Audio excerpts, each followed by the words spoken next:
Anubis are wolf-type monster girls from the desert region.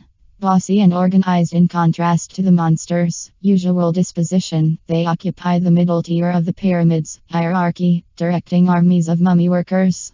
They are in charge of guarding the pharaoh's tombs while they sleep.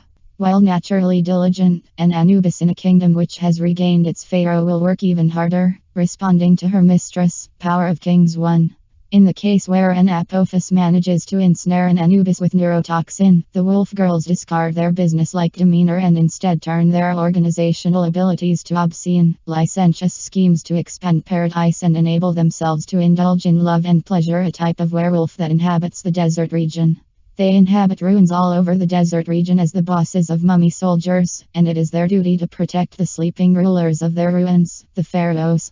They have high intelligence and the power of various curses. They are monsters with an intellectual and sincere disposition, which is rare among the wolf family.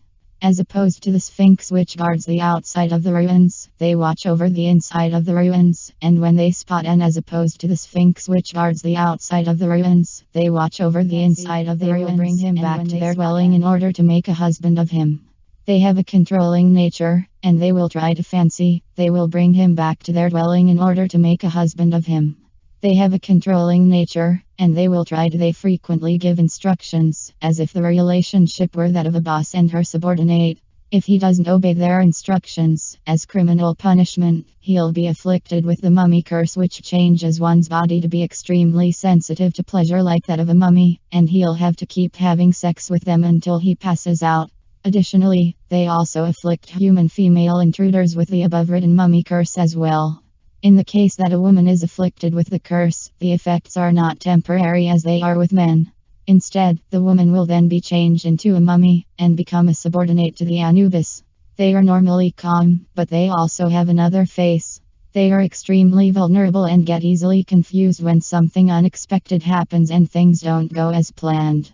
If a man actually assaults them, will end up seeking pleasure according to the wolf family's instinct. When this happens to them, everything they had planned in advance in their head goes someplace else and disappears, and the schedule in their head becomes filled only with having sex with the man. They become unable to think of anything else but sex with the man, indulging in pleasure and spirit, and becoming pregnant with the beloved man's child due to the semen released. Their ordinary dignified appearance is nowhere to be seen. Instead, they just look like a nymphomaniac. Indeed, no matter how rational a monster they are normally, it is the appearance of them drowning in pleasure and seeking nothing but a man that is closest to the monster's fundamental instinct, and this is the monster's true nature.